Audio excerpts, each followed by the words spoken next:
साहिब दीन दयाल गुरु सो पर और न कोई, शरण आए हमसे बचे आवागमन न हो।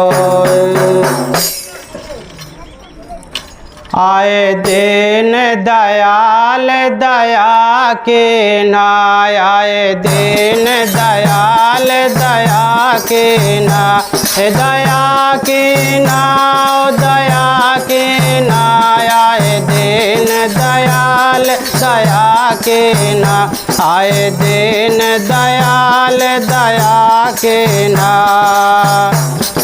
दीन जान गुरु समरथ आए, दीन जान गुरु समरथ आए, विमल रूप दर्शन देना, आए दीन दयाल दया के ना, आए दीन दयाल दया के ना, दया के ना, दया के ना, आए दीन दयाल दया के ना, आए दीन दयाल दया के ना।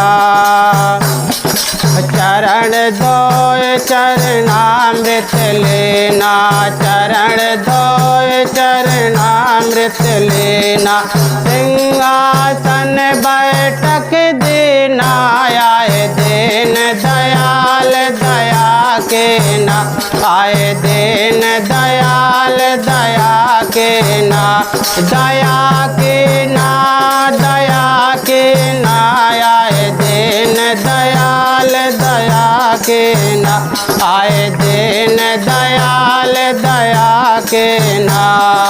करो आरती प्रेम ने उछावर, करो आरती प्रेम ने उछावर, तन मन धन अर्पण के ना, तन मन धन अर्पण के ना, आए दीन दयाल दया के ना, आए दीन दयाल दया के ना, दया के ना, दया के ना, आए दीन दयाल दया के ना, आए दीन दयाल दया के ना।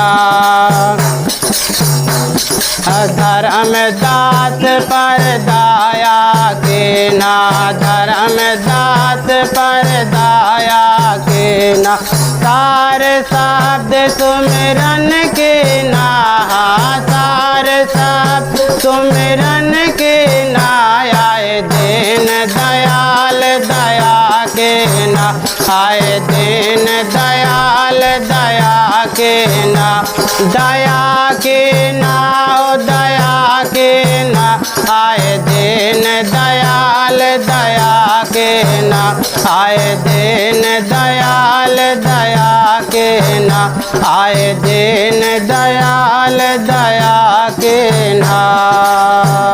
बोले सद्गुरुदेव की जय। साहेब श्री विनय साहेब जी के भजन के पश्चात अब हम विचार श्रवण करते हैं और विचार रखने के लिए हमारे बीच उपस्थित हो रहे हैं कबीर आश्रम बैगवा से पधारे हुए संत श्री प्रशांत साहेब। आपसे निवेदन है कि आप अपने सुंदर विचारों से हम सबको लाभान्वित करने का कष्ट करें। संत सहायक जीव के संत ही पार लगाए, औरन से या हुए नहीं जो भ्रम भूल भगाए। सद्गुरु विशाल देव की ये साखी है जो बहुत ही मार्मिक है। संत ही हमारे सहायक हैं। दुनिया में भी दयालु लोग हैं, सहायक लोग हैं जो धन से, पैसे से, अन्न से और भी तन से मन से सहायता देते रहते हैं। देना भी चाहिए, लेकिन संत सहायक जीव के कल्याण के लिए संत ही सहायक हैं। संसारिक मोह ममताओं में फंसाने के लिए दुनिया के लोग सहायक बनते हैं। बचपन से ही ऐसी ऐसी बातें आपके सामने करते हैं जिसमें हमारा मन फंसता है, उलझता है, दुखी होता है, अहंकारी हो जाता है, वासनाओं और विकारों में फंस जाता है।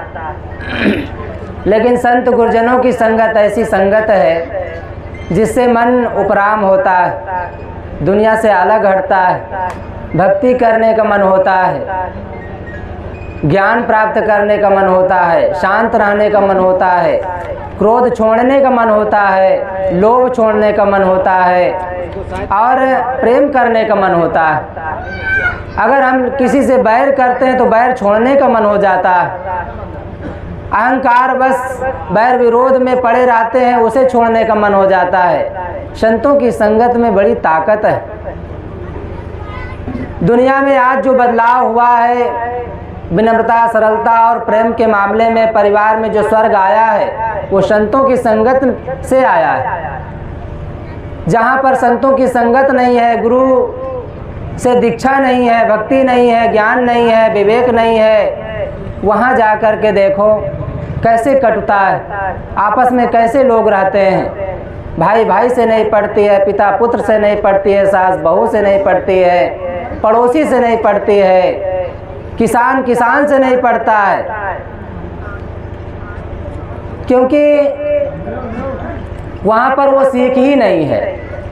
वो उसके डांड को काट रहे हैं, वो उसके डांड को काट रहे हैं, वो उसके गला को काट रहे हैं, वो उसके गला को काट रहे हैं, सब छीनने में लगे हैं। वैसे आप देखे होंगे शादी ब्याह या कोई त्यौहार या जो भी कोई कार्यक्रम हम करते हैं तो दरवाजे पर लिखा जाता है शुभ और लाभ लिखा जाता है, सब लोग लिखते हैं, लेकिन इसके भावना शायद इसके भाव को नहीं समझते हैं। शुभ और लाभ का मतलब क्या होता है? शुभ का मतलब है अच्छा कर्म करो, और लाभ जब अच्छा कर्म करेंगे तो लाभ अपने आप होगा। जब अच्छे कर्म नहीं करेंगे तो लाभ कैसे होगा? तो कर्म का मतलब क्या होता है? तन से काम करना ही कर्म है, वाणी से बोलना भी कर्म है, और अंदर सोचना भी कर्म है। अंदर हम सोच रहे हैं कुछ तो भी एक कर्म बन जाता है, क्योंकि सोचने का परिणाम ही सामने आता है। अगर हम अच्छा सोचते हैं तो हमारे बात व्यवहार में, तन मन में अथवा जीवन के जो कर्म हम करते हैं सोचने के आधार पर ही तो होता है। अगर अच्छा हम सोचते हैं तो वही सामने प्रकट होता है। जैसे हम अच्छा बोलने के बारे में सोच रहे हैं तो जिससे बोलेंगे मधुर आवाज़, मीठी आवाज़ और सही गलत के निर्णय में जो सुख देने वाली बातें हैं वही बात बोलेंगे, वही बातें बोलेंगे, क्योंकि अंदर वही सोचते हैं। ऐसे क्रोध छोड़ने के बारे में अगर सोच रहे हैं तो वही बोल पाएंगे, वही बाहर से हमारे कर्मों में निकलेगा। शांत स्वभाव रहेगा, मन खुश रहेगा, प्रसन्न रहेगा। हम क्या चाहते हैं? सदगुरु कबीर साहब एक पद में कहते हैं, बोलना कासो बोलिए रे भाई, बोलत ही सब तत्व नसाई। बोलत बाढ़ विकारा, सो बोलिए जो पढ़े विचारा। सो बोलिए जो पढ़े विचारा। मिलय संत वचन दुई कहिए, मिलय असंत मौन होए रहिए। पंडित सो बोलिए हितकारी, मूर्ख सो रहिए झकमारी। काहे कबीर अर्ध घट डोले, पूरा होए विचार ले बोले। इस पद में, छोटे से पद में, 5 पंक्तियों के पद में हमारे जीवन की मानो पूरी कहानी लिख दी गई है। पूरा जीवन दर्शन इसमें से मिल जाता है, कैसे हम अपने जीवन को जिएं और फिर हमारा जीवन कैसे स्वर्ग बनता है, पूरा इसमें लिखा हुआ है। सदगुरु कबीर साहब बहुत दूर दृष्टि वाले थे, दूर तक सोच करके अपनी बातें कहते थे। सदगुरु कहते हैं, बोलना कासो बोलिए रे भाई। हम जो भी बोलते हैं उस पर विचार करके बोलें, क्योंकि बोलत ही सब तत्व नसाई। अगर हम विचार पूर्वक नहीं बोलेंगे, सही नहीं बोलेंगे, मीठा नहीं बोलेंगे, आदर्श वाणी नहीं बोलेंगे, तो तो निश्चित है वो खराब तो होगी ही, लेकिन एक दूसरे को दुखी भी बनाएगी। हमारी वाणी ही तो दुखी बनाती है। आज जो दुनिया में इतिहास दिखाई देता है, चाहे वो महाभारत हो चाहे रामायण, वाणी के आधार पर ही है। अगर वाणी को सही दृष्टि से विचार पूर्वक बोला जाता तो शायद ये घटनाएं न घटती और जीवन में लोगों के कुछ ऐसी बनती जो जीवन को सुख मिलता, शांति मिलती। तो बोलत बोलत बाढ़ विकारा, सो बोलिए जो पढ़े विचारा। ज़्यादा कोई बोलता है तो निश्चित है झूठ भी बोलेगा और कुछ ऐसी बातें बोलेगा जो बाद में पश्चाताप का कारण बनेगी। बोलत बोलत बाढ़ विकारा, सो बोलिए जो पढ़े विचारा। इसलिए वही बोलना चाहिए जो विचार में फिट हो, जो हमें सुख दे और दूसरों को सुख दे।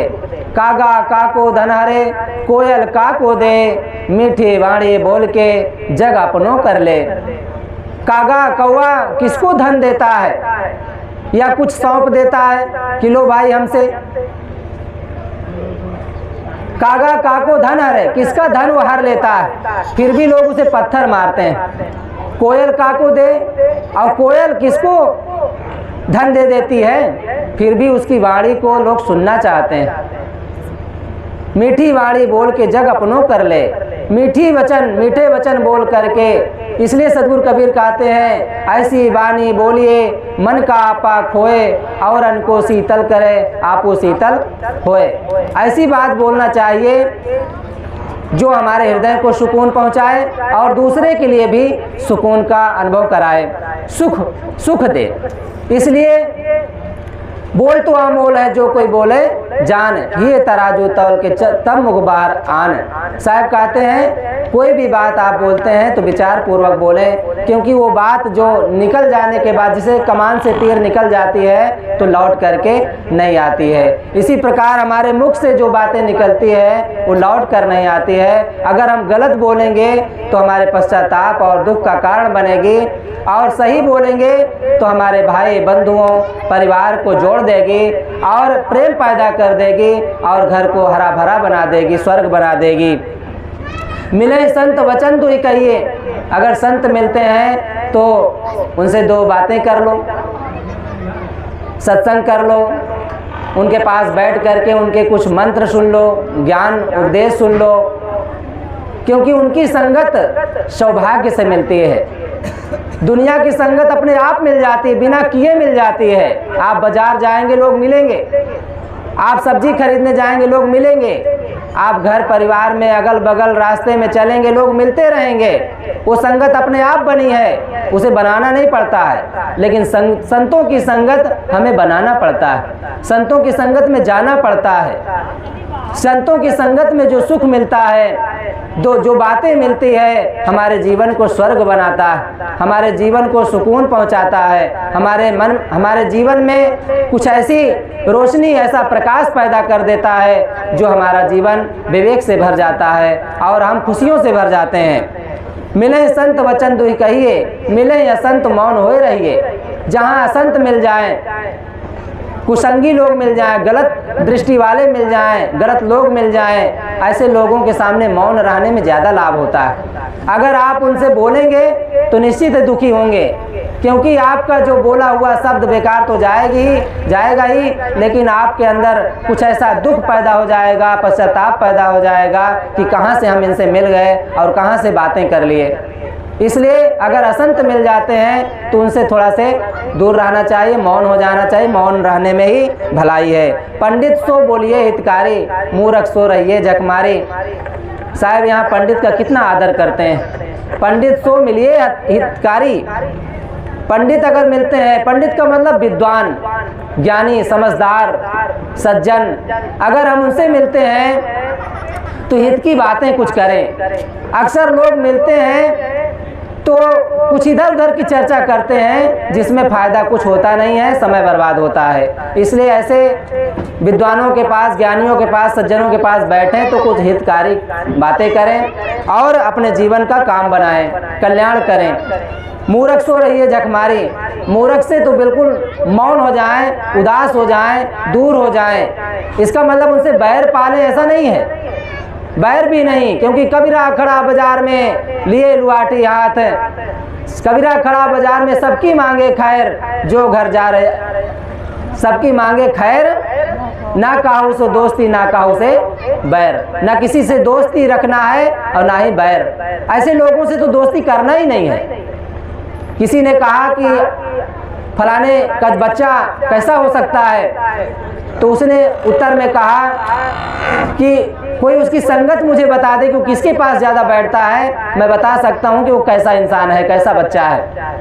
सच में अगर संगत का पता चल जाए तो स्वाभाविक है अपने आप अनुमान लग जाएगा, क्योंकि संगत हमें बताती है कि हम कैसे इंसान हो सकते हैं। शराबी की संगत करने वाला भविष्य में शराबी हो सकता है, क्रोधी, लालची, चोर की संगत करने वाला भविष्य में चोर हो सकता है। इसलिए संगत की पहचान हमें रखनी चाहिए।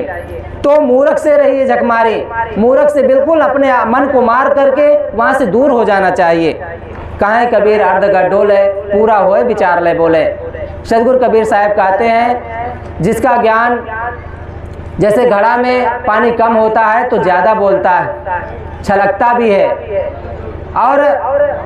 और पानी कम हो जाता है। अगर वही घड़ा भरा है पानी से तो बोलता ही नहीं है, और बोलता भी है तो बहुत गंभीर आवाज़ आती है। तो कहाँ कबीर अर्ध घट डोले, जो अर्ध माने आधा घड़ा होता है तो वही बोलता है। ऐसे ही हम अधूरा हैं, अंदर से कमज़ोर हैं, दुखी हैं, पीड़ित हैं, तो निश्चित है कि लोगों को भी दुख देंगे और कुछ ऐसी बातें बोलेंगे जिसमें हम स्वयं दुखी होंगे और दूसरे को भी दुख मिलेगा। कहाँ कबीर अर्ध गड्ढोले, पूरा होए विचार ले बोले। जो पूरा होता है पूर्ण रूप से सुखी होता है, क्योंकि हंसने वाला ही हंसा सकता है। सुखी व्यक्ति ही दूसरे को सुख दे सकता है, धनी व्यक्ति ही दूसरे को सहयोग कर सकता है, अंदर से पूर्ण संतुष्ट व्यक्ति ही दूसरे को संतोष दे सकता है। क्योंकि दुनिया में अगर सुख का मार्ग कोई है तो चाहनाओं को छोड़ करके, इच्छाओं को छोड़ करके, कामनाओं को छोड़ करके ही सुखी हो सकते हैं। और वो जो सीख है वो संतों की संगत से हमें मिलती है, और संतों की संगत में वाणी, विचार और मन की सोच सब बदलते हैं, और उसमें बदल करके हम अपने जीवन को सुखी बना लेते हैं। तो मैं कुछ बातें कहने का प्रयास किया। हमें चिंता नहीं करना चाहिए बल्कि चिंतन करना चाहिए। चिंतन करने से मन को खुशी मिलती है। यहीं पर अपनी वाणी को विराम देता हूँ। बोलिए सदगुरु कबीर साहिब की, जरा जोर से बोलिए सदगुरु कबीर साहिब की, संत समाज की। बहुत मार्मिक विचार श्रवण कर रहे थे संत श्री प्रशांत साहब जी से। अब आगे विचार रखने के लिए हम निवेदन करते हैं कबीर आश्रम मंझनपुर से पधारे संत श्री धीरज साहब जी से। आप हम सबको अपने सुंदर विचारों से लाभान्वित करने की कृपा करें। मंगलमय मंगल करन दीन बंधु गुरु संत, जन्म मरण दुख दमन हित बारंबार नमंत। सद्गुरु की महिमा अनंत, अनंत किया उपकार, लोचने अनंत उगारिया, अनंत दिखावन हार। पूजनी साहेब जी, अर्चनी बंदनी, मुद मंगलमय संत समाज, धर्म प्रेमी सज्जनों, श्रद्धा मूर्ति देवियों एवं प्रिय नन्हे मुन्ने बच्चों, अभी आप प्रशांत साहब जी के द्वारा बहुत ही मार्मिक लाभकारी विचार श्रवण कर रहे थे। मैं भी आप लोगों के समक्ष कुछ कहने का प्रयास करूंगा। दुनिया के सभी प्राणी सुख चाहते हैं, कोई दुख नहीं चाहता है। अगर पूछा जाए कि आप लोग दुख चाहते हैं कि सुख चाहते हैं, तो सब एक ही उत्तर देंगे कि हम सुख चाहते हैं। किसी को दुख प्रिय नहीं है, सबको सुख चाहिए। वो चाहे नर हो, चाहे नारी हो, चाहे बाल हो, चाहे वृद्ध हो, चाहे ऋषि हो, मुनि हो, ज्ञानी हो, सती साध्वी हो, सबको सुख प्रिय है। किसी को दुख प्रिय नहीं है, सब सुख चाहते हैं। आज देखा जाता है कि बाह्य जगत में तो अंतर ही अंतर दिखाई देता है, लेकिन मनुष्य के आंतरिक जगत की मांग एक है। वो क्या है? वो है सुख, वो है शांति। सब चाहते हैं, दुख कोई नहीं चाहता है। सैकड़ों आशिक हैं, दिलाराम सबका एक है। मजहबो मिल्लत जुदा जुदा है, काम सबका एक है। सब का काम एक है, वो कौन सा? वो है सुख और शांति की प्राप्ति, दुख से अत्यंत निवृत्ति। सभी लोग चाहते हैं। दुख से कौन नहीं छूटना चाहता? दुख से सभी छूटना चाहते हैं और सुख और शांति चाहते हैं। तो बंधुओं, सुख कैसे मिलेगा? हम चाहते तो हैं सुख, पर मिलता है दुख। साहेब कहते हैं कि चाहत सुख, दुख संग न छाड़ा। चाहते तो सुख है, लेकिन दुख का साथ नहीं छोड़ते हैं। जिन कर्मों के द्वारा, जिन वाणियों के द्वारा, जिन चाल चरित्र के द्वारा हमें दुख मिलता है, उन दुखदाई कर्मों को, उन दुखदाई चाल चरित्रों को हम त्यागना नहीं चाहते हैं, तो कैसे मिलेगा सुख? किसी ने कहा इरादे तो हैं मंजिल के, हमें चलना नहीं आता।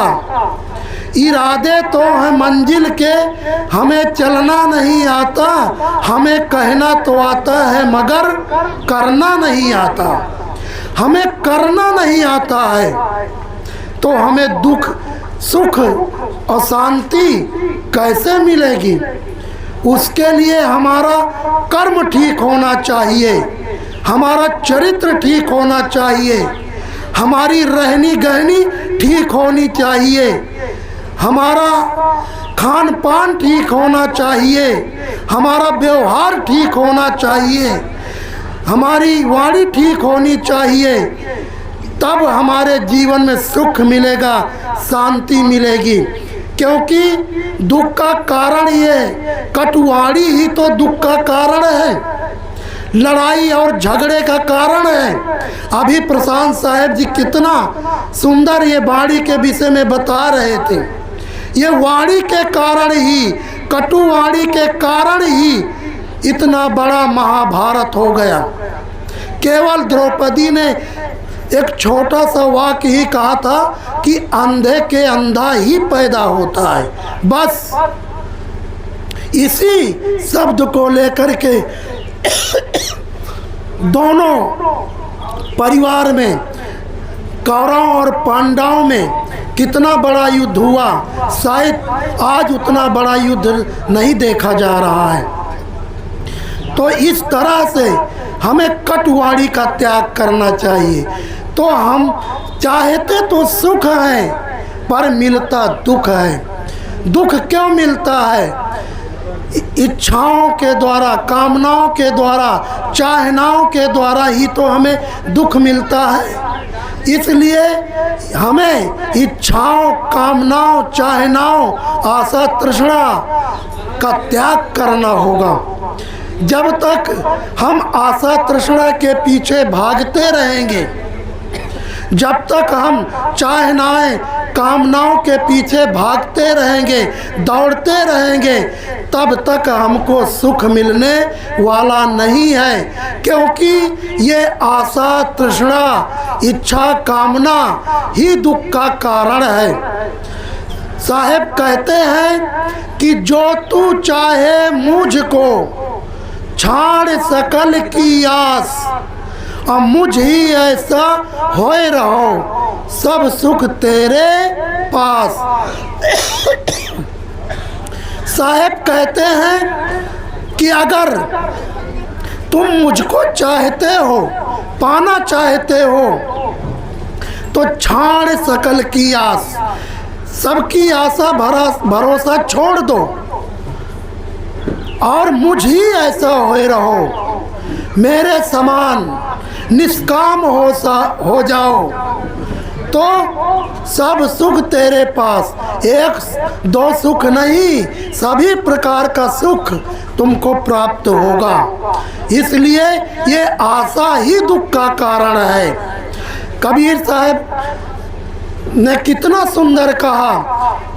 पूरण साहब कहते हैं कि आशा ते दुख और नहीं, आशा दुख को रूप, जाकी आशा छूटिया सो सुखिया सुख रूप। तो ये आशा ही दुख का कारण है। आज हम आशा में पड़े हुए हैं संसार के प्राणी पदार्थों से कि हमको सुख मिलेगा, लेकिन आशा में पड़े पड़े बचपन बीत जाता है, जवानी बीत जाती है, बुढ़ापा निकल जाती है, फिर भी सुख गूलर का फूल हो जाता है। फिर भी संसार के ना तो प्राणियों से सुख मिल पाता है और ना तो पदार्थों से सुख मिल पाता है, क्योंकि संसार के प्राणी पदार्थों में सुख है ही नहीं, क्षणिक सुख है, क्षण मात्र का सुख है, अंत में दुख ही दुख मिलता है। साहब कहते हैं कि अल्प सुख और दुख आदिवंता। अल्प सुख है लेकिन दुख आदि से अंत तक है। आज आदमी क्यों दुखी है? आज जिनके बच्चे नहीं हैं तो वो बच्चे के आशा में दुखी है कि एक बच्चा हो जाता तो मैं सुखी हो जाता, मुझे सुख मिलता, बड़ा हो करके मेरे बुढ़ापे का लाठी बनता, मुझे कमा करके खिलाता पिलाता, मेरी सेवा करता। लेकिन जब बच्चा हो गया और वही बच्चा धीरे धीरे करके चोर निकल गया, डाकू निकल गया, शराबी निकल गया, कबाबी निकल गया, और आगे चल करके वो न तो हमें समय से भोजन देता है, न पानी देता है, न सेवा करता है, न दवा देता है। तो हमारे आशा में पानी फिर गया कि अगर मैं जानता तो जब पैदा हुआ था तभी तुझको मैं जान से मार देता, वहीं तेरी गर्दन दबा देता, अगर ऐसा निकलता। अब बाद में दुख तो कहाँ, न तो प्राणियों से दुख सुख है और न पदार्थों से सुख है। हम जिन प्राणी पदार्थों के पीछे दौड़ते हैं, भागते हैं, अंत में उनसे हमें दुख ही मिलता है, पश्चाताप ही हाथ लगता है। इसलिए बच्चों को अच्छे संस्कार देना चाहिए, सत्संग में लाना चाहिए। उस सत्संग में आने से बच्चों को अच्छे संस्कार मिलते हैं, अच्छे विचार मिलते हैं, उसका जीवन बदलता है, उसके कर्म बदलते हैं, उसके आचरण बदलते हैं, उसका स्वभाव बदलता है। तो वही बच्चा हमारे लिए सुखद हो जाता है, अंत में बुढ़ापा में सुख देने का काम करता है। तो मैं कह रहा था कि ये आशा ही दुख का कारण है। आशा ही परम दुखम नैरासम परम सुखम। आशा ही दुख का कारण है और आशा तृष्णा से निराश हो जाना और संसार के प्राणी पदार्थों से अपने आप में बाहर से लौट आना ही यही सुख का मार्ग है, यही शांति का मार्ग है। इसलिए आशा तृष्णा का त्याग करना चाहिए। हम आशा के पीछे पड़े हुए हैं, बचपन में आशा लगाए बैठे हैं कि संसार के प्राणी पदार्थों से सुख मिल जाएगा, खिलौनों से सुख मिलेगा। अब बचपन में खिलौनों से सुख नहीं मिला तो सोचते हैं कि जवानी में पढ़ लिख लेंगे, नौकरी सर्विस मिल जाएगी और शादी विवाह हो जाएगा तो सुख मिलेगा। अब नौकरी सर्विस भी मिल गई, विवाह भी हो गया, बच्चे हो गए, फिर भी सुख नहीं मिला। अभी सुख की खोज जारी है। अब बुढ़ापे तक हम सुख खोजते रहते हैं और सुख गूलर का फूल हो जाता है। अंत में संसार से हम विदा हो जाते हैं, फिर भी सुख नहीं प्राप्त हो पाता है। तो सुख है ही नहीं। जहाँ हम खोज रहे हैं वहाँ सुख नहीं मिलेगा। इसलिए ये आशा का त्याग करना चाहिए। एक नट था, नट का काम था गांव-गांव में खेल दिखाना। वो खेल दिखाता था, उसके साथ पास एक गधा था और वो गधे में खेल तमाशे का जो भी सामान होता था उसमें लाद लेता था और गांव-गांव जा कर के अपना खेल तमाशा दिखाता था, सामान उतार लेता था और गधे को छोड़ देता था, गधा चरने लगता था। संयोग से एक दिन एक गांव में गया, अब पहुंचा और जब वहां पहुंचा तो अपना गधे से सामान उतार लिया, उतार करके गधे को छोड़ दिया, गधा चरने चला गया। वहीं पर एक धोबी का गधा चर रहा था। तो दोनों गधे आपस में एक पास पहुँचे और दोनों आपस में शिष्टाचार किए। उनका शिष्टाचार तो आप सभी लोग जानते ही हैं कि पहले एक दूसरे का मुंह सूंघते हैं और फिर दोनों पिछवाड़ा करके एक दूसरे के एक लात जमा दिए, जयराम जी की हो गई। यही उनका शिष्टाचार है। तो दोनों आपस में शिष्टाचार किए, उसके बाद हालचाल पूछने लगे कि भैया ये बताओ आप कैसे हो।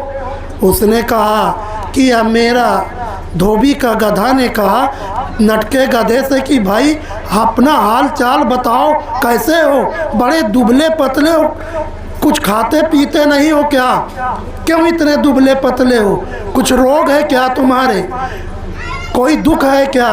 कहे भैया अब मुझसे मत पूछिए क्या दुख है, लेकिन ये बताओ कि आप इतना मोटे ताजे हैं, कैसे हैं। कहे मैं तो ठीक हूँ, मेरा मालिक जो है बढ़िया है और आराम से मुझे मेरे ऊपर कपड़ा लादता है, ले जा कर के तालाब किनारे कपड़ा उतार लेता है और फिर मुझे छोड़ देता है, आराम से खाता पीता हूँ, चरता हूँ। फिर जब कपड़ा सूख जाते हैं शाम के मेरे ऊपर गट्ठा लाद करके फिर घर आता है, आराम से चारा सान देता है, खाता पीता हूँ, मस्त रहता हूँ। और अब तुम इतने दुबले पतले हो, आखिर तुम क्यों इतने दुबले पतले हो।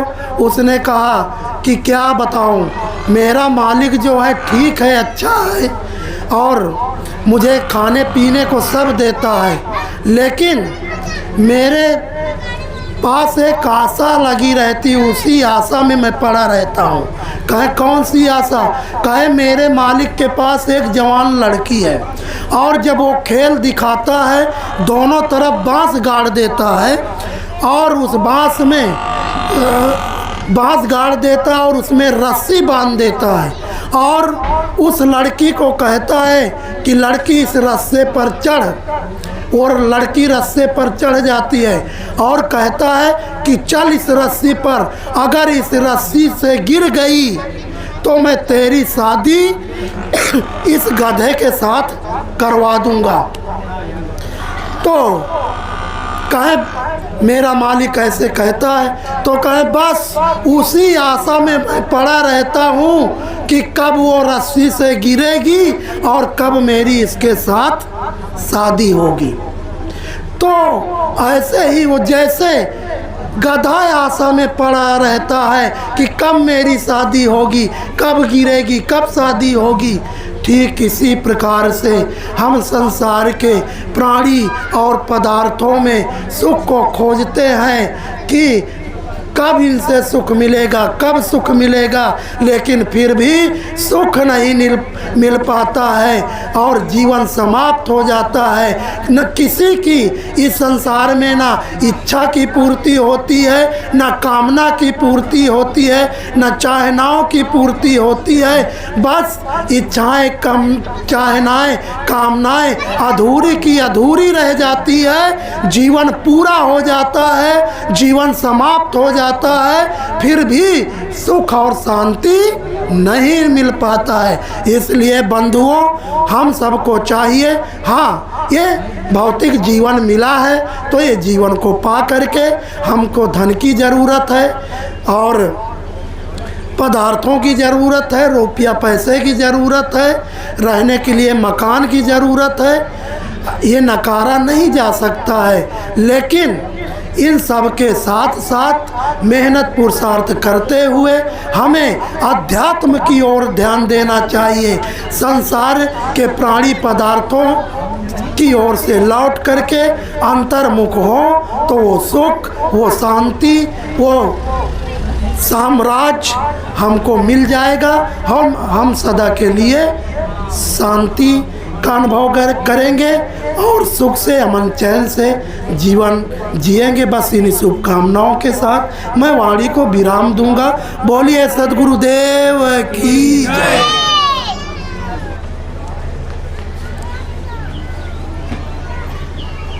बोलिए सद्गुरुदेव की जय। मंचासीन परम पूज्य श्री साहेब जी, मंगलमय संत समाज, सम्माननीय भक्त सज्जनों, भक्तिमयी ममता मूर्ति माताओं बहनों, प्यारे बच्चों, अभी हम संतों के बहुत सुंदर विचार श्रवण कर रहे थे जीवन के मुख्य बिंदुओं पर कि संसार में सुख नहीं है, यह स्पष्ट देखा जाता है, लेकिन दुख है यह भी देखा जाता है। किंतु जीने का तरीका ना होने से ये हमारा जीवन अव्यवस्थित हो जाता है, कर्म स्वभाव खराब हो जाते हैं और जो होना चाहिए वह नहीं हो पाता। इसलिए हर इंसान को अपने जीवन को संस्कारित करने की ज़रूरत है। एक बार की बात, एक संत के पास एक सज्जन अपने 3 बेटों को लेकर के गए और संत के पास बंदगी दंडवत के पश्चात बैठे तो सज्जन ने सीधा पूछा कि महाराज आप बताइए कि मेरे ये बच्चे आगे कैसे होंगे। एक बार की बात है, एक सज्जन अपने 3 बच्चों को लेकर के एक संत के पास गए और पहुंचते ही संत के पास दंड प्रणाम हुआ और बैठे और थोड़ी सी कुछ औपचारिकताओं के बाद उस सज्जन ने अपने बेटों के बारे में संत से कहा कि भगवान आप मेरे इन बच्चों के बारे में बताइए, इनका भविष्य कैसे होगा। संत ने कहा कि ठीक है मैं बताऊंगा। उन्होंने अपने पास से कुछ प्रसाद दिया और प्रसाद में केले थे, एक एक केला तीनों बच्चों को संत ने दिया। तो बच्चे पाते ही खाना शुरू कर दिए। एक बच्चा केला खाया और छिलका वहीं जमीन पर फेंक दिया।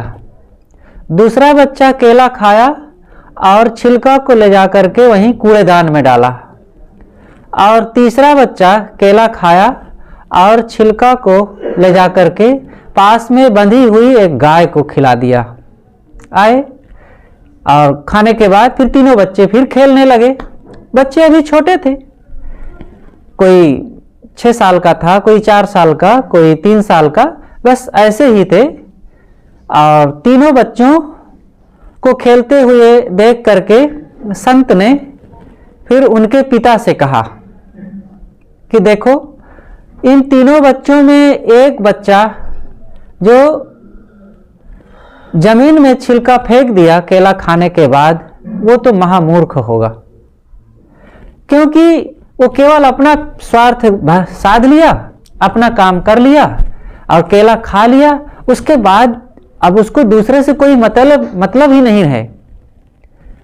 अपना काम निकलने के बाद उसे दूसरे से कोई मतलब ही नहीं है कि इस छिलका में पैर पड़ करके कोई फिसल भी सकता है, किसी को चोट भी लग सकती है। सोचा ही नहीं कुछ। जो परिणामदर्शी ना हो, जो केवल अपना स्वार्थ साधता हो, वो भला कैसे एक अच्छा इंसान बन सकता है। इसलिए वो छोटा बच्चा महाभोला और बस ऐसे ही उसकी जिंदगी बीतेगी। दूसरा बच्चा है वो व्यवहारिक रहेगा, क्योंकि वो अपना तो काम किया ही, अपना तो पेट भरा ही, स्वयं खाया, लेकिन उस छिलके के बारे में सोचा कि इस छिलके से किसी को चोट ना लग जाए।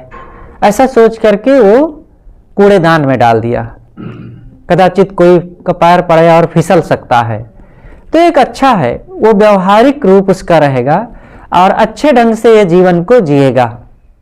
किसी ढंग से अपने घर परिवार में अव्यवस्था नहीं फैलाएगा, लोगों से लड़े झगड़ेगा नहीं, तो इसका जीवन ऐसे रहेगा। लेकिन जो तीसरा था वो केला खाया, अपना भी पेट भरा, लेकिन उसने दूर की बहुत सोचा कि इस छिलके से कोई गिरे तो ना ही, और इसको मैं डस्टबिन में डालूं, इससे अच्छा इसका और तीसरा उपयोग ये हो सकता है कि किसी का लाभ हो जाए, किसी का पेट भी भर सकता है इससे, तो गाय को जाकर के खिला दिया। ये एक बहुत ऊंची सोच है। ऐसा सोचने वाला व्यक्ति बहुत महानता के पथ पर चलता है और ऐसे व्यक्ति से कभी किसी को दुख नहीं होता है।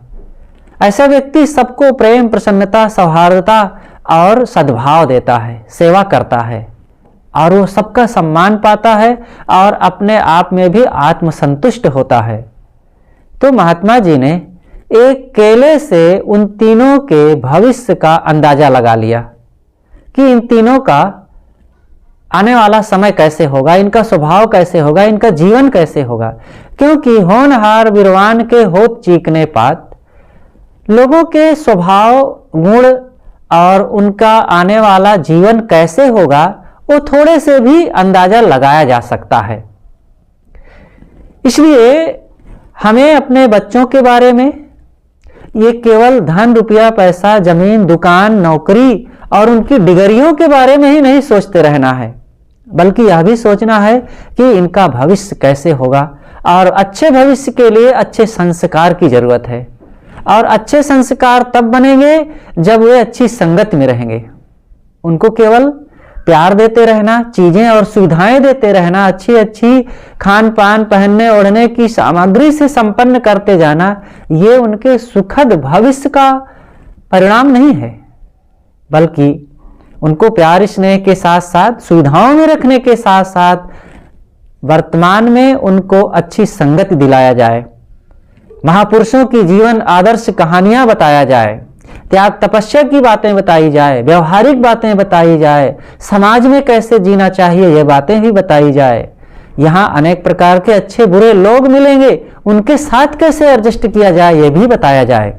यहाँ सब बहुत देवता ही नहीं बसे हैं, यहाँ बाघ, भालू और दुष्ट स्वभाव के लोग भी मिलेंगे, उनके साथ हमें बच करके कैसे रहना है ये भी बताना पड़ेगा।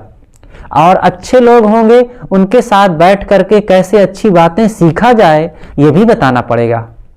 अपने मन इंद्रियों के साथ कैसे व्यवहार करना चाहिए ये भी बताना पड़ेगा। अगर इन बातों से हम बच्चों को अनभिज्ञ रखेंगे तो फिर ये सोचना ही छोड़ दीजिए कि इनका जीवन सुखद हो जाएगा, और उनका सुखद नहीं होगा तो आपका भी सुखद नहीं होगा। क्योंकि 4 दिन में अपने गंदे स्वभावों से और दोष, दुर्गुण और दुर्व्यसनी आदतों से अपने आप को तो मिटाएंगे ही, आपके बुढ़ापे को भी वो रौंद करके रख देंगे और पूरा बुढ़ापा क्लेश से भर जाएगा।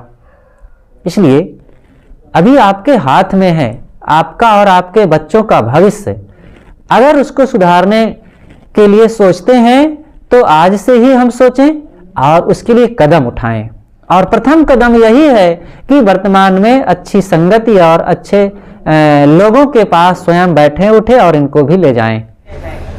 आज चीज़ों पर सबकी दृष्टि है। हमारे पास इतना बड़ा घर हो, इतना धन हो, ऐसी खेती हो, ऐसी गाड़ी हो, ऐसे कपड़े हो, अच्छी बात है, आप चीज़ें इकट्ठा कीजिए, लेकिन चीज़ों के साथ साथ एक ऐसी चीज़ की और ज़रूरत है जो आपको कम चीज़ों में भी सुखी रख सके और ज़्यादा चीज़ों में भी उसमें संयमित बना सके। आज इसी की कमी है। आज वैज्ञानिक युग है, शिक्षा बढ़ी है, संसाधन बढ़े हैं और अनेक प्रकार की सुविधाएं लोगों के पास खूब आ गई है। पहले के ज़माने में और आज के ज़माने में बहुत अंतर आ गया है। बिल्कुल, पहले कोई चीज़ की कमी थी, वही चीज़ आज खूब बढ़ गई है, और पहले कोई चीज़ बहुत ज़्यादा थी, आज उसी की बहुत कमी हो गई है। आज कौन सी चीज़ की कमी हो गई है? और जो पहले बहुत थी, पहले के ज़माने में संस्कारों की कमी नहीं थी। लोगों के घरों में देखा जाता था, बच्चों में, बहुओं में, बेटियों में, सब में संस्कार हुआ करते थे। बड़ों का आदर हुआ करता था, सम्मान हुआ करता था, संतोष हुआ करता था, वाणी में मिठास हुआ करती थी और तौर तरीकों में सभ्यता होती थी। आज उसकी कमी हो गई है। आज लोग शिक्षित हैं, पढ़े लिखे हैं और घरों में काफ़ी चीज़ों की भरमार है, अच्छी अच्छी गाड़ियों में लोग चलते हैं। चीज़ों की तो कमी नहीं है और सुविधाओं की कमी नहीं है। घर जो लोग पहले झोपड़ी में रहते थे, आज वही लोग भवनों में रह रहे हैं। जो लोग टायर का चप्पल पहन करके चलते थे, वही आज स्पेशल जूता पहन करके चलते हैं। जिनके शरीर पर केवल एक जोड़ी कपड़ा हो जाता था, पहले वे लोग बहुत मानते थे। अक्सर पुरुष लोग तो गर्मी में ठंडी बीतने के पश्चात तो खुले बदन ही घूमा टहला करते थे। कहीं आना जाना हो तब वे कुर्ता पहनते थे। और आज तो क्या कहें, अलमारियों में 4-4 नहीं 10-10, 20-20 जोड़े sari, blouse, kurta, pant, shirt आदि खूब हैं। हर चीज़ की खूब बहुलता हुई है, चीज़ों की कमी नहीं है। लेकिन देखते हैं कि पिता से पुत्र सीधे मुख बात नहीं करता है, और बात करता है तो कड़वे भाषा में, गुर्रा करके। पिता बेचारा संकोच में पड़ जाता है कि आगे मैं अब इससे बोलूं कि ना बोलूं कुछ। अगर बोलता है उसी भाषा में तो तुरंत विवाद होने लगता है। अगर नहीं बोलता है तो दूरियां बढ़ने लग जाती है। ये समय आ गया है। पति पत्नी आपस में एक दूसरे के पास मन में अब सभ्यता नहीं रह गई है। तू तेरा कहने का तो आम भाषा हो गई है। पति बोलता तो ये तो है ही है, पत्नी भी अब कम नहीं है। वो भी कहती है तुम क्या कर रहे थे, कहाँ थे अभी तक, मैं कब से देख रही थी, खाने में देरी हो गई, तुम कहाँ भटक रहे थे। ऐसी कड़वाहट की बौछार घरों में खूब चल रही है। सास बहू में ऐसे बात होती भी नहीं है अक्सर, और होती है तो फिर काफ़ी कुछ तनावपूर्ण। ये समय का बदलाव आया है। तो क्या ये समय अपने आप बदल गया? पहले का समय ये समय नहीं था। समय वही होता है। पहले भी 24 घंटे होते थे, आज भी 24 घंटे हो रहे हैं दिन रात में। पहले भी ठंडी गर्मी वर्षा आती थी, आज भी आ रही है। पहले भी लोग घर में रहते थे, हर इंसान को छाया की ज़रूरत होती थी, आज भी छाया की ज़रूरत है। पहले भी भूख प्यास लगती थी, आज भी लगती है। पहले भी खाने पीने से भूख प्यास दूर होती थी, आज भी दूर होती है। पहले भी सर्दी जुकाम बुखार होते थे, आज भी। क्या परिवर्तन हो गया है जो आज का मन तनाव से भरा हुआ है? आज का हर इंसान उद्वेगों में जी रहा है, असंतोष में जी रहा है। कारण क्या है? कारण यही है कि बेटा व्यसन में जी रहा है। हर बेटे को देखो, कोई ना कोई उसके पास दुर्व्यसन है। कहीं 12 साल 13 साल को हुआ तो शुरू हो गया, फिर कहीं गुटखा खाता है और कहीं बीड़ी पीता है, कहीं सिगरेट पीता है, तो कहीं बाटल भी उड़ने लगता है। 12-12 साल के बच्चों को देखते हैं कि जगह जगह वो खा खा करके इन दुर्व्यसन की चीज़ों को जो थूक रहे हैं, गंदगी फैला रहे हैं और खूब बड़ी आदत हो गई है, कोई उनको रोकने वाला नहीं है। तो बेटा दुर्व्यसन में और बेटियां फैशन में। थोड़ी सी बड़ी हुई तो फिर शुरू हो गया उनको आँख नाक कान मुंह और हाथ पैर आदि को लिपना पोतना। कहीं बाहर निकलना हुआ तो बिना 1 घंटा सजे निकलना ही नहीं है। सारा पैसा उनका फैशन में जा रहा है, माता पिता को भी खूब चूस रहे हैं। ये फैशन क्या करेगा आपको? ज़्यादा देह को मत सजाओ। अरे ये देह को एक दिन ज़मीन में लपेट करके दफना दिया जाता है, इसी देह को एक दिन जला दिया जाता है और यही देह एक दिन आपको खूब रुलाती है। ये कोई अपरिचित बात नहीं है, सब लोगों के जीवन में घटनाएं घट रही हैं। इस देह से कुछ ऐसा कर्म करो कि हंस सको, प्रेम के साथ अपनों में जी सकें। आपको कोई कह सके कि हमारे घर में एक अच्छे देवी आ गई है, हमारे घर में हमारी बेटी नहीं वो लक्ष्मी है। आज बाप भी शर्माता है अपनी बेटियों से और घर के लोग शर्माते हैं अपनी बहुओं से, लेकिन क्या करें, मजबूरियां हैं कि वो पैदा हो गए हैं तो उनको खिलाना पिलाना पड़ रहा है, घर में रखना पड़ रहा है। बच्चे बड़े हो गए हैं तो शादी करना ही पड़ेगा। लेकिन सज्जनों और देवियों, ये शादी विवाह की औपचारिकताएं तो सदा हुई है, होती रहेंगी, लेकिन इसी विवाह में और इन्हीं बाल बच्चों के साथ अगर संस्कारों की कमी हो गई है तो इन्हीं लोगों के बीच में खून के आंसू बहाने पड़ते हैं। इसलिए हर इंसान को संस्कार की ज़रूरत है। ये पढ़ाई लिखाई ज़्यादा नहीं होगी कोई बात नहीं, क्या हो गए बहुत पढ़ लिख करके? अगर अनपढ़ भी शराब पिए और पढ़ा लिखा भी वही काम करे तो पढ़ाई लिखाई का क्या मतलब हुआ? अनपढ़ एक गाली देता है, तंबाकू बीड़ी सिगरेट शराब में डूबा हुआ है और पढ़ा लिखा भी वही कर रहा है।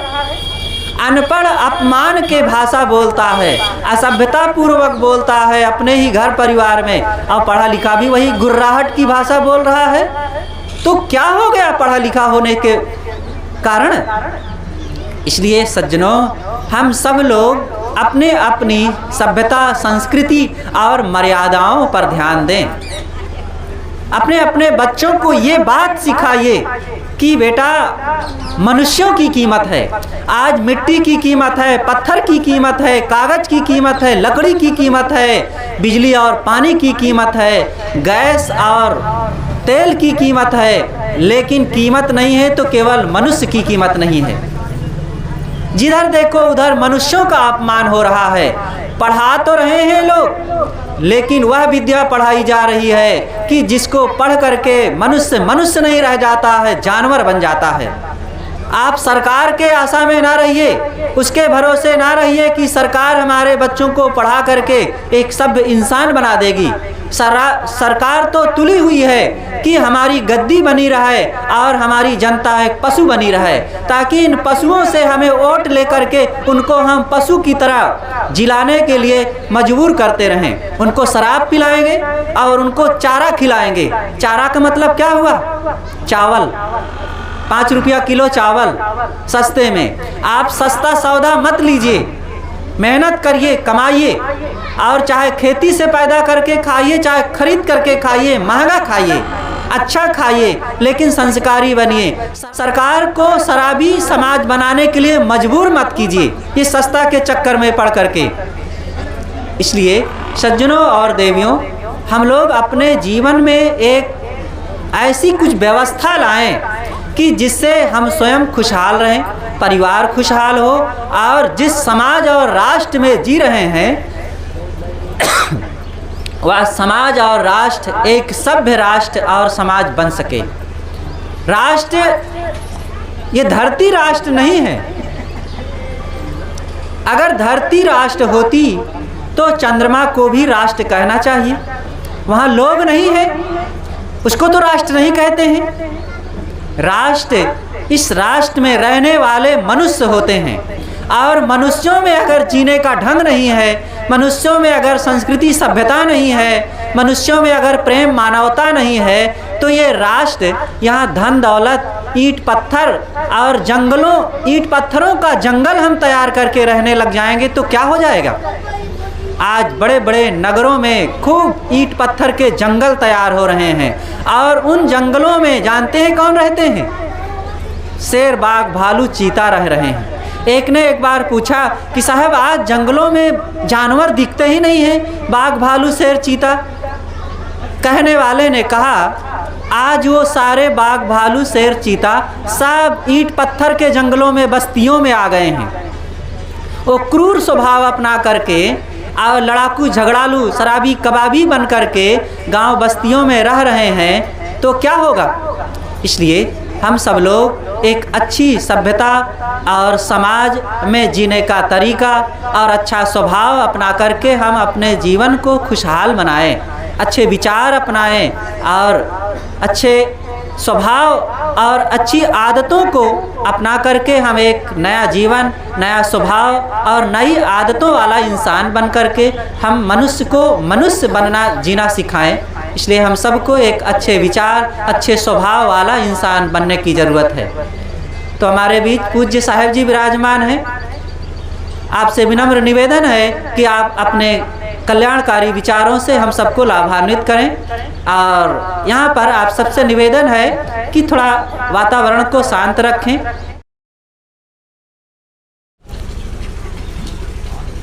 पूजनीय संत समाज,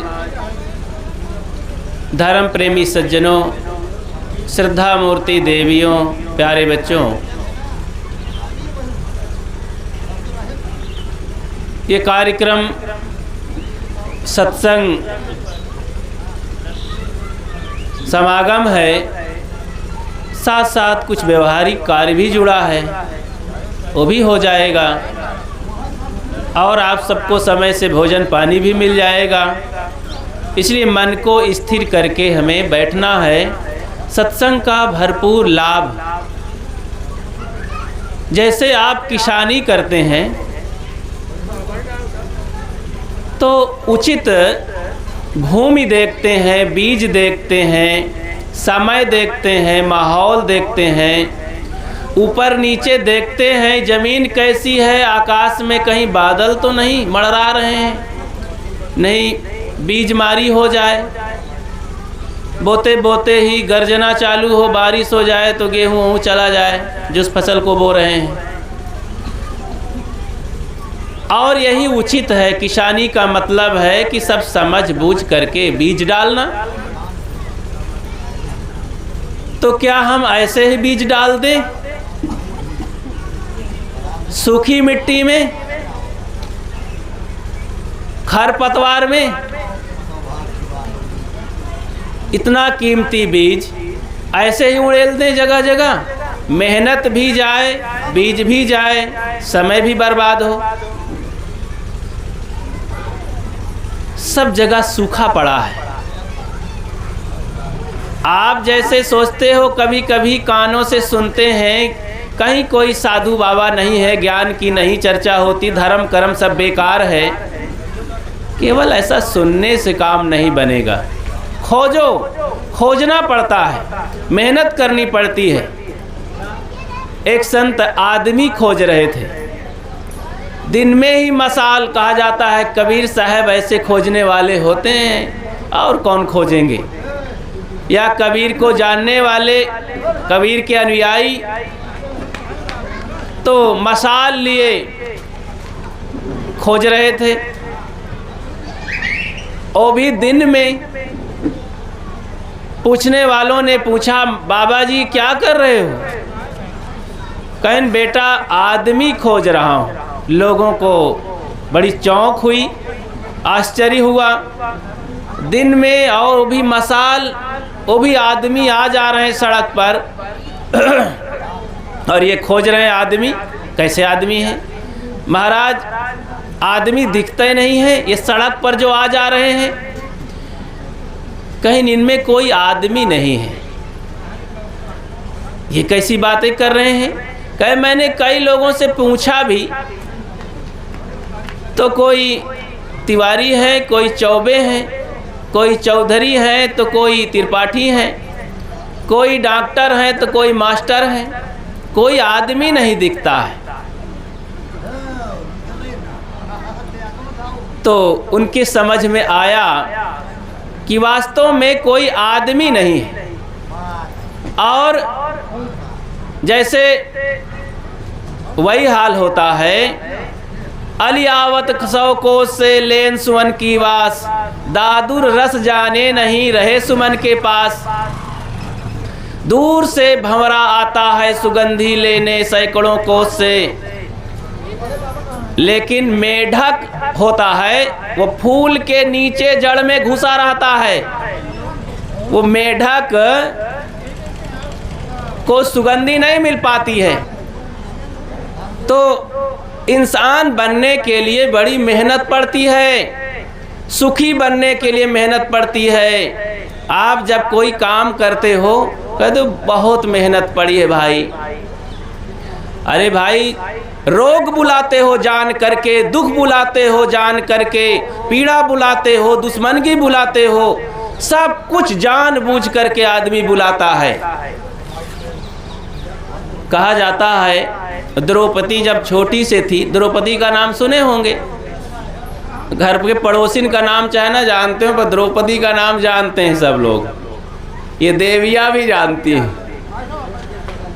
पांडव की पत्नी द्रौपदी जब शादी नहीं हुई थी तो अपने सखियों के साथ कहीं सैर करने के लिए जा रही थी। बगीचा था, वहाँ एक संत बैठे हुए थे। तो देखे कि कुछ लोग आए और हाथ बिचरवा रहे थे।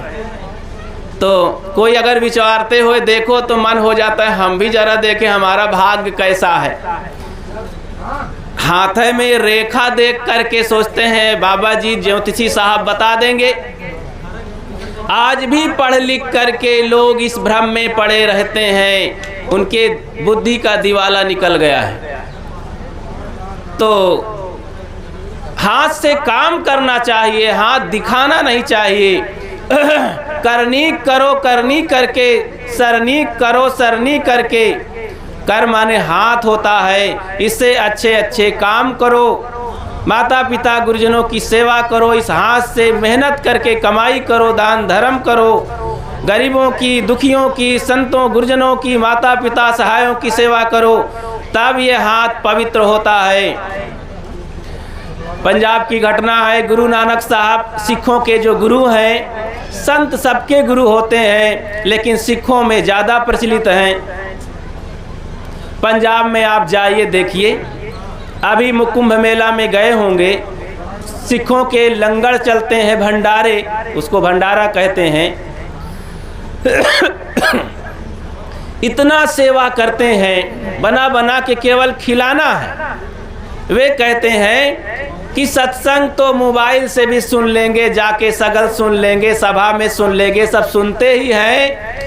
यहाँ आए हैं तो तमाम भूखे रूखे लोग हैं, हम भोजन कराते हैं, ऐसा उनका भाव है। खूब भोजन बढ़िया बढ़िया बना करके उनके घर की देवियाँ, लोग, बूढ़े बुजुर्ग सब पारस करते रहते हैं, थालियाँ मांजते हैं। बड़ा सेवा भाव, बड़े प्रेम से। अभी जब भगदड़ हुई है तो सैकड़ों लोगों को वो लोग बचाए और उसमें से मरे भी हैं, अपने लोग मर गए हैं बचाने में। तो देखो बड़ी बड़ी घटनाओं से शिक्षा लेना चाहिए। हम लोग पड़ोसी हैं प्रयागराज के, और ये भक्ति भजन संतों का प्रभाव है कि शायद आप नाम न लिए हो जाने का। और हाँ ठीक, कई बार मन होता है तो ये भी संतों की बात तो याद ही आ जाती है कि तीर्थराज प्रयाग ये है सत्संग तीर्थ। ज्ञान गंगा नहा लो प्यारे मना, दाग दिल का धुला लो प्यारे मना। सत्संग की गंगा बहती है गुरुदेव तुम्हारे चरणों में, कोटिन तीर्थ गुरु जी के चरणन, जप तप यज्ञ महाना हो मेरो भाग जगी है। इसीलिए तो संतों के चरण धोकर पिया जाता है। लेकिन मैं पूछता हूँ इसमें से कितने लोग संतों के चरण धोकर पिया करते हैं? शराब चुपके चुपके पी लेंगे, लेकिन गुरु के चरण देख करके मालूम पड़ा तो गलुआ फूल आवत है बड़ा से। दूसरे के लिए भी अपने लिए तो बात छोड़ो, और भी तमाम घिनौने कर्म करने के लिए तैयार रहते हैं। लेकिन इस तरह के पवित्र कर्म जिससे जीवन महान बनता है, सद्गुण सदाचार आते हैं, दिल के किवाड़ खुल जाया करते हैं, मन में दुर्गुण चिल्ला करके भागता है, उस काम को करने में लोग कैसा मजाक बना देते हैं। ऐसे में कई जिंदगी बढ़िया होगी। तो द्रौपदी जा रही थी, देखा कि हाथ दिखा रहे हैं, तो चली गई पास में। उसके मन में भी आया, बोले महाराज जी हमारे भी हाथ देखिए, हमारा भविष्य कैसा है, ध्यान से सुनिएगा। तो महाराज जी ने ऊपर दृष्टि किया, देखा कि एक कन्या है अभी 12-13 साल की। तो देखा कि हाँ बेटी तेरे हाथ थोड़ा गंभीर हो गए महाराज जी। बोले महाराज बताइए कैसा है मेरा भविष्य? कहन बेटी तेरा भविष्य बहुत खतरनाक है, तेरे ही कुछ कर्मों से, तेरे ही जीवन के कर्मों से खून की नदियां बहेंगी, ऐसा बहुत लोग मारे जाएंगे। देख सुन करके तो कांप गई द्रौपदी, सन्न रह गई कि मेरे जीवन में मेरे कर्मों से मेरे कारण खून की नदियां बहें, भाई बंधु बाप दादा मारे जाएं, काटे जाएं, मेरा ये दुर्भाग्य है बहुत बड़ा। तो लेकिन अब मैं तो बच्ची हूँ, क्या करूँ, कोई उपाय तो पूछूं। बोले महाराज कोई काट है, उपाय है इसके बचने के लिए? कहन हाँ है, हर चीज का उपाय भी होता है। बोले क्या उपाय है? महाराज ने बताया कि बेटी अगर तू 3 काम करेगी तो खून की नदी बहने से रुक जाएगी, मरने से लोग बच जाएंगे। बोले वो कौन है 3 काम? उन्होंने कहा कि बेटी अगर अपनी ज़िंदगी में बड़ी हो करके तू बदले की भावना से काम नहीं करेगी, बदला नहीं लेगी, क्रोध नहीं करेगी, किसी का अपमान नहीं करेगी, तो बच जाएगी। 3 काम नहीं करना। सोचो द्रौपदी जब बड़ी हुई, शादी हुई, कौरव पांडव के बीच में गई और फिर सब की दुर्योधन का अपमान कर डाली और बदले की भावना से अपना जूड़ा खोल दिया, तो भीमराज को संकल्प लेना पड़ा, दुशासन की छाती फाड़ करके खून पीना पड़ा। और फिर क्रोध तो किया ही, बौखलाती रही और उसी क्रोध के बदले अपनी पत्नी को बचाने और अपमान का बदला लेने के लिए तमाम मार काट हुआ। ऐसा युद्ध नहीं हुआ आज तक। तो देखो एक लड़की जब जान गई थी बचपन में तो नहीं संभाल पाई और फिर वो झगड़ा और खून की नदियां बह गई। सद्गुरु कहते हैं जान बूझ नर करे ढिठाई, कूटा जाए मूझ की नाई। जानबूझ करके लोग ऐसा दुख बनाते हैं। लेकिन वही लड़की एक बार जब और थोड़ा बड़ी हुई, बीच में रही, शादी अभी भी नहीं हुई, और चली जाती अपनी सखियों के साथ नदी में नहाने। और वहाँ जब जाती है तो एक संत नहा रहे थे पहले से, वो निकल ही नहीं रहे थे। अब ये अपना कपड़ा उपड़ा ले करके जब घाट पर पहुँचती हैं, देखती हैं कि एक पुरुष बाबा जी जटाधारी नदी से निकल ही नहीं रहे हैं। हम लोग कैसे नहाएंगे, इसी घाट पर तो नहाना है। कुछ देर रुक गई, सोचे कि बाबा जी नहा लें तो हम जाएं। बाबा जी निकल ही नहीं रहे हैं। कुछ लड़कियां पास में थी, वो बढ़ कर के उल्टा सीधा कहने लगी, अरे महाराज हटिए यहाँ से, क्या पागल की तरह घुसे हैं, देखते नहीं हैं हम नहाने के लिए आए हैं। अपमान भरी वाणी बोल रही थी। द्रौपदी ने सुना और उनको डांटा कि बड़े बुजुर्गों को ऐसा नहीं बोला करते, मीठे ढंग से कहना चाहिए, कोई कारण हो सकता है। द्रौपदी आगे बढ़ कर के हाथ जोड़ी, संत भगवान हम लोग नहाने के लिए आए हैं, मेरे साथ ये कन्याएं हैं और नारी का अपना एक ढंग होता है, मर्यादा होती है नहाने का, तो आप पुरुष हैं, संत हैं, चले जाइए, हो गया होगा स्नान। जब ऐसी मीठी बाणी और सम्मान की बाणी संत सुने तो बोल पड़े, कहें बेटी मैं नहा रहा था, मेरी लंगोटी बह गई है, अब मैं तुम लोगों के सामने निकलूं तो कैसे निकलूं, मेरी भी तो मर्यादा है। तुम अपनी मर्यादा के लिए सोच रही हो, मैं अपनी मर्यादा के लिए सोच रहा हूँ। या तो तुम चली जाओ यहाँ से, या तो मुझे कपड़े लाओ पहनने के लिए, तब मैं निकलूँगा। द्रौपदी सुन करके सन्न रह गई, उसे बड़ी हमदर्दी हुई, साड़ी फाड़ डाली, साड़ी का पल्लू फाड़ करके 2 टुकड़े करके और महात्मा जी को गोलिया के फेंक दिया पानी में। महात्मा उसे पा करके और किसी तरह तन में लपेट लिए, लंगोटी बना लिए, पहन लिए, और जब तन ढक गया तो पानी से निकले और लड़की के पास आए, द्रौपदी के पास, तब आशीर्वाद देते हैं कि धन्य है बेटी, धन्य है, जैसे तूने मेरे तन को ढाका है वैसे तेरी जिंदगी में तेरा तन कभी नहीं उखड़ेगा और सदैव ढका रहेगा, कपड़े की कमी कभी नहीं होगी। इसी का आशीर्वाद पाकर के यही फल के रूप में जब दुशासन इतना बहादुर, बड़ी भुजाओं वाला, रात दिन जब खींच रहा था साड़ी, तो साड़ी कम नहीं हुई है। द्रौपदी की लाज ये आशीर्वाद ने ही बचाया है। तो ये महान काम भी किया था द्रौपदी ने, ये संस्कारों का फल है। अभी वो भी डांट करके, गाली दे करके महात्मा को कहती, महात्मा चुप रह जाते, सह लेते और श्राप लग जाता। तो इस तरह से सहज वचन ही गुरुजनों संतों की सेवा का परिणाम है। तब इस बात को बताने के लिए कहा जाता है, महाराज कृष्ण वहाँ से दौड़े। इसमें एक कहानी और जुड़ जाती है। जब चक्र सुदर्शन चलाए थे कृष्ण भगवान मारने के लिए किसी को, कौन थे वे? शिशुपाल था, बहुत गालियां दिया था। सोचो, कृष्ण ऐसे महान नहीं हो गए हैं, एक गाली में आदमी के खून खौल जाया करते हैं, 2-4 गाली में तो जान लेने के लिए तैयार हो जाता है। लेकिन महाराज कृष्ण ने शिशुपाल के लिए उनकी माँ से कहा था कि बुआ जी चलो ठीक है, मैं क्षमा कर दूंगा, मैं 100 गालियों तक 100 बार अपना अपमान सहूंगा, इससे ऊपर होगा तो फिर नहीं सहूंगा।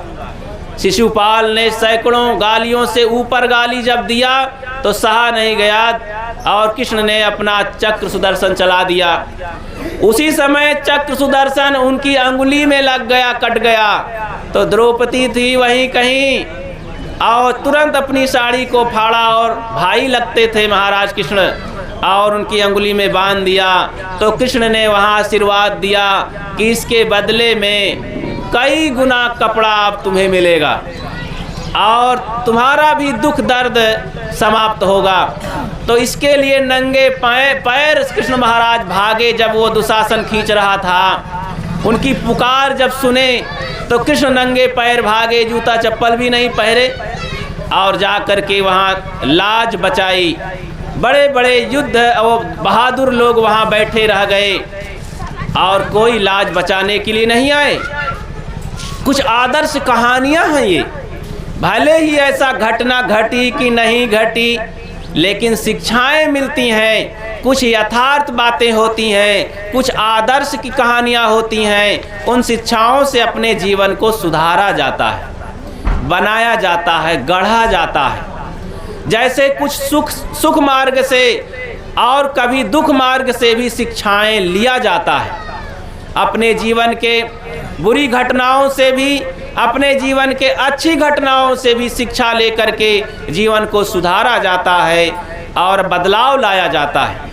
इसलिए बंधुओं, हम शिक्षा लेकर के इस संसार में स्वयं अपने को गढ़ें, सुखी बनाएं, शांत बनाएं। मैं पहले ही बताया कि सूखा पड़ा रहता है। कई बार लोग कहते हैं, कुछ ऐसे होते भोले लोग, साहब तो बड़े बड़े लोगों के यहाँ जाते हैं, हमारे यहाँ गरीबों के लिए नहीं आते। बड़े साहब थे तो हमारे यहाँ आकर के 4-6 दिन रहते थे। भंडारी साहब थे, वो बहुत रहते थे। अब ये तो बड़े बड़े लोगों के यहाँ जहाँ पकौड़ी भजिया मिलती है वहाँ जाते हैं।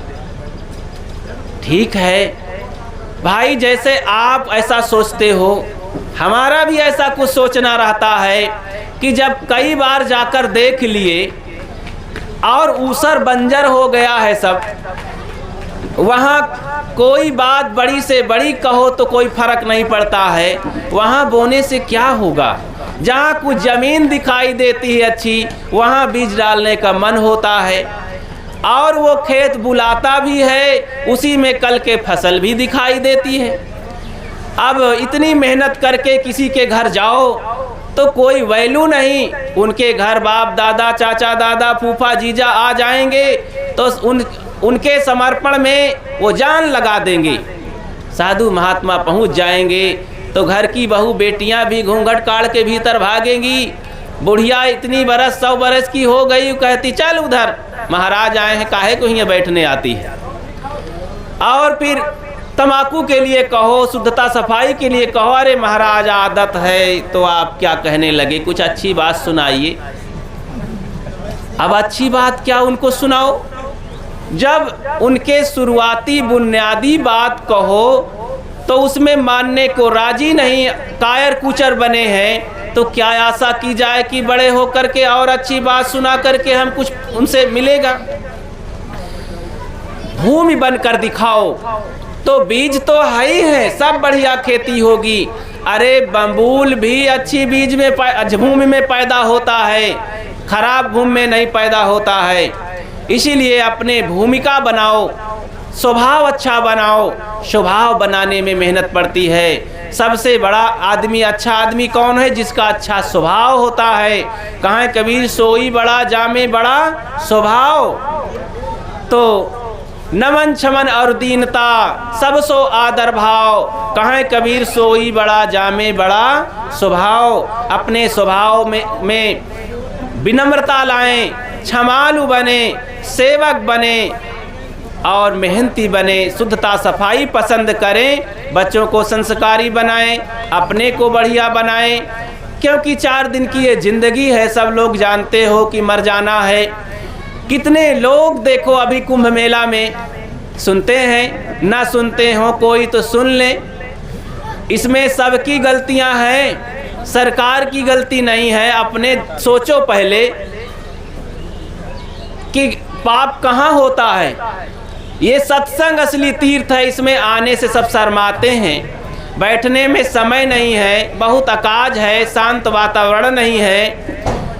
अब वहाँ भगवान चले जाते हैं, पैसा खर्च करके लोग आए हैं, 4-4 किलोमीटर के लिए 1000 रुपया खर्च किए हैं और धक्का खाए हैं। 25-25 किलोमीटर पैदल, 40-50 किलोमीटर पैदल चले हैं, खूब रोए हैं, जाते समय हंस के गए हैं और लौटते समय रोए हैं और अपने महतारी बाप भाई बंधु को खो दिए हैं, जिंदगी भर रोएंगे वो। ऐसा दुर्भाग्य हुआ था।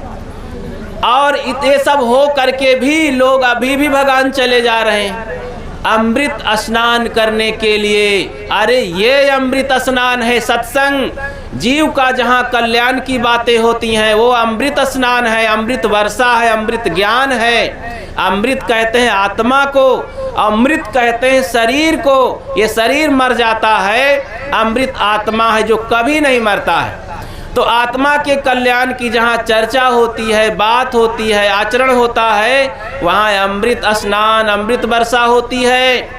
देखो इस सत्संग अमृत वर्षा की बात है। जो ध्यान से सुनेगा, एक बात भी अगर जीवन में गठिया लेगा, रख लेगा, और नहीं गठिया पाएगा तो वर्तमान में सुनकर प्रसन्न होगा, आह्लादित होगा, उसके जीवन में मानो काम कर गया वो अमृत, और पवित्र हो गया, शुद्ध हो गया। देखो हम गए हैं वहाँ, एक सप्ताह रहे हैं कबीर संस्थान, पारक संस्थान के कैंप में, जो इलाहाबाद सदगुरु अभिलाष साहब जी का कैंप लगा था। सब सादे ढंग से कैंप लगा था। जो वहाँ की रावटियाँ और तंबू, टेंट, पंडाल, गेट, सारी व्यवस्था सादे ढंग से थी, अच्छी थी, साफ सुथरा था। सभी संत, लगभग 50 साधवियाँ और 60-70 साधु, और लगभग 1500, 1000, 1500 तक आदमी थे। इतने लोगों की रोज व्यवस्था, खान पान, शुद्धता, सफाई, टाइमिंग, सब टाइम से सत्संग बढ़िया होता था। जो आनंद सुन करके आता था, आत्म भरी कल्याणकारी बातें सुन करके मन खुश हो जाता था, हृदय गदगद हो जाता था। घूम करके देखे तो बाहर केवल हल्ला गुल्ला, गर्दा गुब्बार है, केवल महिमा है झूठी। तो इस तरह से हमें विचारक बनना चाहिए। ध्यान दें, तो दुखों से बचने के लिए विचार करें, विवेकी बने, सत्संगी बने, और अपने हृदय में कुछ जगह बनाएं। सोचें, घर घर में सत्संग की ज़रूरत है। 2-4 लोग ही बैठ करके, कोई संत आवे अकेले ही और सत्संग करें, बैठें, सेवा परमार्थ में बच्चों को लगाएं, ये आदत नहीं है तो भक्ति में कोई उन्नति भी नहीं होने वाली है। फिर दीक्षा ले लो, कंठी पहन लो, कुछ होने वाला नहीं है। मेहनत करनी पड़ती है। ऐसे संतों के पास जाना पड़ता है। केवल घुमक्कड़ी, अरे गहरे नत्थु खैरे, जो साधु के भेष में, धर्म के भेष में चोंगा पहने घूम रहे हैं, उनसे कुछ होने वाला नहीं। विचार करना पड़ेगा। तो अपने को बनाओ कि हम अच्छी बातें समझने लायक बने, और ऐसे संतों के पास जाएं जो अच्छी बातें आपको बता सकें नहीं बल्कि करके दिखा सकें। तो हम सब लोग यथार्थवादी बने, जीवन में अच्छी बातों को आचरण करें, और अपने बच्चों को संस्कारी बनावें, अच्छे भक्त बने, सुधारक बने। और ये बनेगा तभी जब आप सोचेंगे, मेहनत करेंगे, तब होगा। आप सबको बहुत बहुत धन्यवाद। देखो मास्टर साहब, ये परमार्थ के काम में भी कितना बढ़िया एक सोचते हैं कि हमारे घर में एक काम होने जा रहा है, थोड़ा सत्संग हो जाए, संत आ जाएं। आप भी इस बात से प्रेरणा लें। क्या आपके घर में दाना पानी नहीं है क्या? तो बहुत लोग खाते हैं आपके घर में भी, पैसा नहीं खर्च होता क्या? आप भी तो शादी ब्याह और तमाम बरही तेरही करते हैं, और करना पड़ता है सबको। तो उसी में इज्जत बनाने में, उसी से इज्जत बनेगी सबकी। अरे इज्जत उज्जत सब माटी होन चली जाती, सब बनाने के चक्कर में लगे हैं। सत्संगी बनो, धर्मात्मा बनो, प्रेमी बनो, बच्चों को संस्कारी बनाओ। देखो ऐसे बहुत से दुनिया में लोग गरीब रहे, भूखे मरे हैं, लेकिन अजर अमर हो गए हैं। मीराबाई का जीवन भर बेचारी अच्छा नहीं खाने को पाई होगी। सदगुरु कबीर कहीं अस्थाई बैठने को दम नहीं लिए, और रूखा सूखा और सब प्रकार का खाते पीते घूमते रहे। संत का कहाँ ठिकाना रहता है, लेकिन समाज की सेवा करते हुए उसका जीवन जाता है। वो अच्छे से अच्छे खाता है, और खराब से खराब भी जगह में जा करके दुख सह करके सदैव मुस्कुराता रहता है। इसलिए, लेकिन धर्म कर्म में लगा रहता है, इसीलिए वो अजर अमर हो जाता है।